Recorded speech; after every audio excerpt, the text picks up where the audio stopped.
इस्लामी नुक्ता नज़र से मैं समझता हूं कि देखिए ये टेलीफोन का जो निकाह है इस पर बड़ी बहस है उलमाए किराम की, और इस निकाह को उतना मुस्तनद नहीं माना जाता। और यहाँ पर तो ये हो गया कि आप ये देखें कि वहाँ पे वो तस्वीर भी बदली जा रही है, और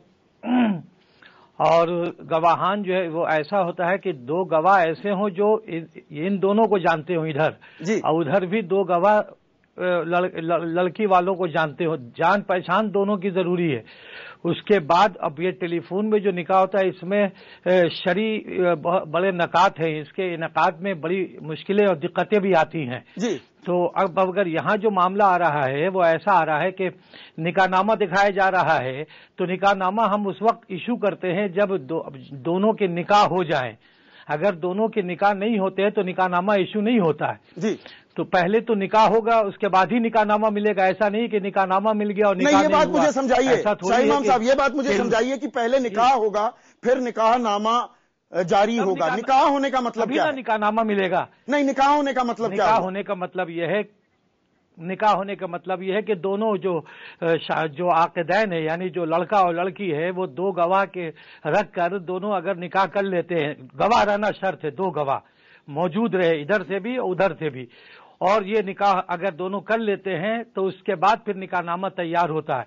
और अगर निकाहनामा तैयार हो गया और निकाह नहीं हुआ तो ये गलत हो गया, ये निकाहनामा ही गलत बन गया, यानी कि फर्जी निकाहनामा हो जाता। माजिद मेमन साहब मुझे ये बताइए, क्या ये फर्जी है फिर ये निकाहनामा?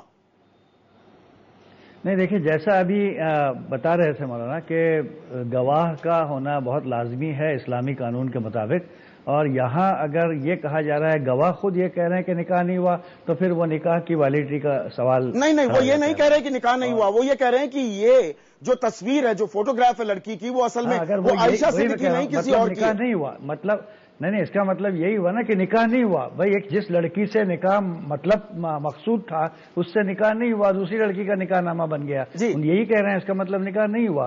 देखिए निकाह का मतलब ए और बी के दरमियान निकाह हुआ तो वो ए और बी ही होना चाहिए ना, ए की जगह एक्स है तो नहीं, पर इसमें एक और पेंच है माजिद मेमन साहब, एक और पेंच है यहाँ पर। फिरोज साहब मैं आपसे जानना चाहूंगा, पेंच ये है जो हम लगातार IBN 7 पर दिखा भी रहे हैं। 27 सितंबर 2004 को जियो टीवी से एक इंटरव्यू के दौरान, और ये पाकिस्तानी चैनल है, कोई दबाव की भी बात नहीं थी, मुंह में शब्द भी नहीं डाले जा रहे थे, शोएब मलिक ने कबूल किया कि हां मेरा निकाह हो गया है, लड़की का नाम आयशा है, वो जिदा में काम करती है और वो भारत के हैदराबाद शहर की रहने वाली है। तो अब इसे मैं कैसे देखूं? भाई ये निकाहनामा फर्जी हुआ अगर तस्वीरों में झालमेल हुआ है, या निकाह नहीं हुआ है, तरीका नहीं फॉलो किया गया है, लेकिन जो तथाकथित शौहर है वो खुद कबूल रहा है टीवी चैनल पर कि हां मेरा निकाह हो गया, आयशा लड़की से हुआ, जदा में काम करती है, हैदराबाद की रहने वाली।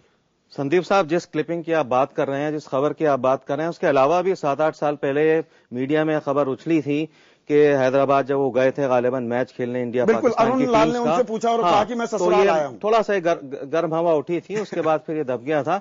देखिए मेरे हिसाब से तो निकाह हो चुका है, और जो शोएब मलिक हैं जो पाकिस्तानी क्रिकेट टीम के कभी कप्तान रह चुके हैं, खिलाड़ी हैं, वो उसके हस्बैंड हैं।